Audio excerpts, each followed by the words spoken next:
بسم اللہ الرحمن الرحیم۔ اصحاب صفہ کا مختصر تعارف، یعنی اصحاب صفہ کون تھے، کہاں سے آئے تھے، کیا کرتے تھے، مختصر شارٹلی ان کے بارے میں آپ لوگوں کو تھوڑی سی تفصیل بتا دیتا ہوں، ٹھیک ہے۔ پورا اینڈ تک ضرور سنیے گا تاکہ آپ لوگوں کو بھی ان کے بارے میں پتہ چل جائے۔ اچھا، مسجد نبوی میں صفہ کا ویسے معنی ہوتا ہے چبوترا، یعنی تھوڑی سی اونچی جگہ جو بنی ہوتی ہے نا، اس کو کہتے ہیں۔ اور جو لوگ عمرے پہ گئے ہیں یا مسجد نبوی جو گئے ہیں، روضہ رسول پہ گئے ہیں، تو انہوں نے دیکھا ہوگا کہ آپ صلی اللہ علیہ وسلم کے روضہ رسول کی پیچھے والی سائڈ جو ہے نا، تو وہاں پر ایک چھوٹی سی جگہ بنی ہوئی ہے، تھوڑی اونچے کر کے چبوترا سا بنا ہوا ہے، ٹھیک ہے۔ تو جہاں مہمان جو ہے وہ اترتے تھے اور علم سیکھنے والے فقراء صحابہ وہاں مستقل طور پر رہتے تھے، یعنی علم سیکھنے والے کچھ صحابہ تھے جو ہر وقت وہاں رہتے تھے، اور کچھ مہمان وغیرہ جو تھے وہاں پہ بھی اترتے تھے۔ صحابہ کرام کا ایک گروہ جو محض عبادت نہیں اور صحبت رسول صلی اللہ علیہ وسلم کو اپنی زندگی کا محاصل سمجھتا تھا۔ یہ لوگ زیادہ تر مہاجرین مکہ تھے، یعنی جو مکے سے مدینہ آئے تھے، اور فقر اور غنا کی زندگی بسر کرتے تھے، یعنی کچھ کھانے کو نہیں تھا، کچھ پہننے کو نہیں تھا، کچھ پینے کو نہیں تھا، کچھ بھی نہیں تھا، نہ یہ زراعت، نہ معاش،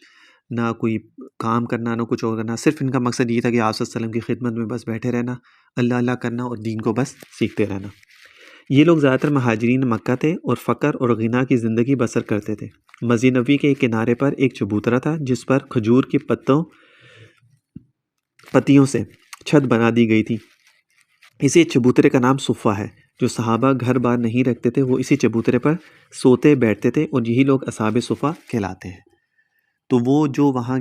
جائے گا یا گیا ہے، اس نے وہ جگہ دیکھی ہوگی، ان کو پتہ بھی ہوگا۔ چھوٹی سی ایک جگہ ہے، زیادہ بڑی بھی نہیں ہے، اور وہاں پہ لوگ انہوں نے نا اس کو وہ ذرا تھوڑا مینشن کر دی ہے تاکہ لوگوں کو پتہ چل جائے کہ ہاں یہ اصحاب صفہ کی جگہ تھی جہاں پہ لوگ آ کے بیٹھتے تھے، اور وہاں پہ 2 نفل بھی جو ہے نماز لوگ پڑھتے ہیں جا کے۔ اچھا، انہی کی سی صفات رکھنے والوں کو آج صوفیہ کہتے ہیں، یعنی صفائی دل اور صوف کا لباس رکھنے والی جماعت۔ یہ حضرات کم و بیش ہوتے رہتے ہیں، کبھی 70 اور کبھی 200 سے زیادہ۔ گویا یہ مدرسہ نبوی تھا۔ ان حضرات میں مشہور صحابہ یہ ہیں: ابو ذر غفاری، عمار ابن یاسر، سلمان فارسی، صہیب، بلال، ابو ہریرہ، عقبہ بن عامر، خباب ابن ارت، حذیفہ ابن یمان، ابو سعید خدری رضی اللہ تعالیٰ عنہ، بشر ابن خصاصہ، ابو موہبہ وغیرہ۔ انہی حضرات کے متعلق یہ آیت کریمہ نازل ہوئی: وَاصْبِرْ نَفْسَكَ مَعَ الَّذِينَ يَدْعُونَ رَبَّهُمْ۔ صحیح بخاری میں لکھا ہے کہ ابو ہریرہ نے فرمایا کہ میں نے 70 اصحاب صفہ کو دیکھا جن میں سے کسی ایک کے بدن پر بھی چادر نہ تھی، یا لنگی تہبند تھی، یا کمبلی جس کو گلے میں انہوں نے باندھ رکھا تھا۔ کسی کے آدھی پنڈلی تک تھی، کسی کے ٹخنوں تک۔ اپنے ہاتھ سے وہ اس کو سمیٹتے رہتے تھے تاکہ سطر وغیرہ نہ کھل جائے، یعنی جب وہ نماز بھی پڑھتے تھے نا تو اس میں بھی چادر کو پکڑ کے وہ رکوع سجدہ کرتے تھے تاکہ کوئی سطر وغیرہ کا معاملات نہ ہو جائے۔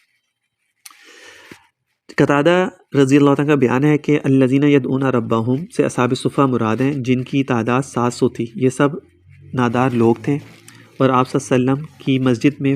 فروکش تھے۔ نہ کسی کی کھیتی تھی، نہ دودھ کے جانور، نہ کوئی تجارت۔ نمازیں پڑھتے رہتے تھے، ایک وقت کی نماز پڑھ کر دوسری نماز کے انتظار میں رہتے تھے۔ جب یہ آیت نازل ہوئی تو آپ صلی اللہ علیہ وسلم نے فرمایا: ستائش ہے اس اللہ کے لیے جس نے میری امت میں ایسے لوگ پیدا کر دیے جن کی معیت میں مجھے جمع رہنے کا حکم دیا۔ علامہ سیوطی نے اصحاب صفہ کے 101 نام گنائے ہیں جو ان کو معلوم ہو سکیں، اور ایک مستقل رسالہ میں ان حضرات کے اسماء گرامی تحریر فرمائے ہیں۔ محدث حاکم نے اپنی مشہور کتاب مستدرک میں 34 نام تحریر فرمائے ہیں۔ حافظ ابو نعیم نے حلیۃ الاولیاء میں 43 نام لکھے ہیں۔ حافظ ابن حجر کی تحریر کے موافق ابن عربی اور سلمہ نے بھی ان حضرات کے اسماء گرامی جمع کیے ہیں۔ اصحاب صفہ کے اسماء گرامی محمد حاکم نے مستدرک میں جن حضرات اصحاب صفہ کے اسماء گرامی درج کیے ہیں وہ یہ حضرات ہیں: سلمان فارسی، ابو عبیدہ ابن جراح، عمار بن یاسر، عبداللہ بن مسعود، مقداد بن اسود، خباب بن ارت، بلال بن رباح، صہیب بن سنان، زید بن خطاب۔ عمر فاروق کے بھائی ہیں یہ، حضرت عمر رضی اللہ تعالیٰ عنہ کے بھائی۔ ابو کبشہ، ابو مرثد غنوی، صفوان بن بیضہ، ابو ابس بن جبر، سالم بن، اور اس طرح کے اور بہت سارے صحابہ کے نام ہیں جو انہوں نے وہاں پر اس کو مینشن کیے۔ حافظ ابو نعیم نے حلیۃ الاولیاء میں جن حضرات کو اصحاب صفہ میں سے تسلیم کیا ہے یا جن کے اصحاب صفہ میں سے ہونے کی تغلیط نہیں کی وہ یہ ہیں: اسماء بن حارثہ، اغر مزنی، بلال بن رباح، اربرا بن مالک، صوبان مولا، ثقیف بن عمر، ابو ذر غفاری، جرحد بن خویلد، جلیل بن سراقہ زمری، جاریہ بن جمیل، حذیفہ بن اسید، حارثہ بن نعمان، حازم بن حرملہ، حنزلہ بن ابی عامر غسیل الملائکہ، الحکم بن عمیر، حرملہ بن ایاز، خباب بن ارعت، اور اس طرح کے بہت سارے صحابہ ہیں جن کے نام جو ہیں وہ وہاں پہ انہوں نے مینشن کیے ہوئے ہیں۔ تو ان لوگوں کا کام صرف یہ ہوتا تھا کہ وہاں پہ صرف اللہ کی عبادت کرنا اور آپ صلی اللہ علیہ وسلم کی خدمت میں بس حاضر رہنا، اللہ اللہ کرتے رہنا، جس طرح آج کل کے صوفیہ آپ لوگوں نے دیکھا ہے، جو دنیا کی کوئی غرض ان کے لیے نہیں ہوتی ہے، ان کو دنیا سے کوئی سروکار نہیں ہوتا، بس چپ کر کے بیٹھے ہوتے ہیں، کوئی زیب و کوئی تیار ہونا، کوئی اچھا لباس پہننا، ان کو کسی چیز سے غرض نہیں ہوتی، تو بس وہ اللہ اللہ ہر وقت کرتے رہتے، ٹھیک ہے نا۔ تو یہ لوگ وہی تھے جن میں جلیل القدر صحابہ بھی تھے، یعنی ابو ذر غفاری بھی تھے، اس کے اندر حضرت بلال بھی تھے، اور اس میں حضرت سلمان فارسی بھی تھے، اور اس میں بڑے بڑے صحابہ بھی تھے جن کے نام آپ لوگوں نے سنے بھی ہوں گے۔ تو یہ وہ لوگ تھے، ٹھیک ہے۔ تو مسجد نبوی میں ایک جگہ تھی جو میں نے آپ لوگوں کو پہلے بتائی ہوئی ہے، تو وہاں پہ یہ لوگ بیٹھا کرتے تھے اور وہیں پر یہ صرف اللہ اللہ کرتے رہتے تھے ہر وقت، اور ان کا کوئی زراعت نہیں تھی، کوئی کمانے کا ذریعہ نہیں تھا، کوئی جانور ان کے نہیں تھے، کچھ بھی نہیں تھا ان لوگوں کا۔ تو آج بھی جو ہے نا ہمارے جو بزرگ ہیں وہ یہی کہتے ہیں کہ انسان کو دنیا کی اتنی فکر نہیں کرنی چاہیے جتنی اس کو اللہ کو راضی کرنے کی فکر ہونی چاہیے،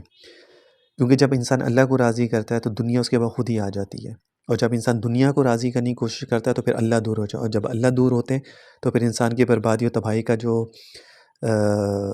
ٹائم ہے نا وہ شروع ہو جاتا ہے۔ تو کوشش یہ کرنی چاہیے، تجارت سے منع نہیں ہے، آپ صلی اللہ علیہ وسلم نے بھی تجارت کی، صحابہ نے بھی کی ہے، لیکن مقدم جو ہے نا ہمیشہ پرائورٹی جو ہے وہ اللہ تعالیٰ